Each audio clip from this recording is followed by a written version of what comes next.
Budget అనే దాన్ని మనము బోగట్టి అనే ఫ్రెంచ్ పదం నుండి తీసుకోవడం జరిగింది. సో ఈ బోగట్టి అంటే అర్థము తోలు సంచి. సో అంతకుముందు ఈ బడ్జెట్ పేపర్లని ఒక తోలు సంచిలో తీసుకురావడం మూలంగా దానికి ఆ పేరుతో పిలవడం జరిగిందండి. బౌగట్టి అని చెప్పేసి ఆ పేరుతో పిలవడం జరిగిందని. సో ఇక్కడ అది ఫ్రెంచ్ పదం.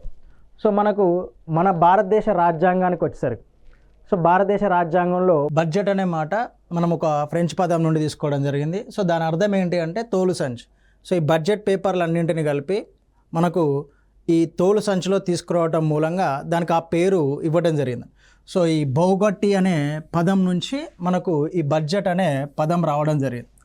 ఓకే, సో భారతదేశానికి వచ్చేసరికి భారతదేశ రాజ్యాంగంలో ఎక్కడా కూడా ఈ బడ్జెట్ అనే అంశాన్ని ప్రత్యేకంగా బడ్జెట్ అనే అంశాన్ని ఆ పేరుతో బడ్జెట్ అనే పేరుతో కాకుండా ఏ పేరుతో పేర్కోవడం జరిగింది అంటే ఆదాయ వ్యయ పట్టికలకు సంబంధించిన అంశాలకు, ఆదాయ వ్యయ పట్టికలకు సంబంధించిన పేపర్లు అని చెప్పేసి పేర్కోవడం జరిగింది.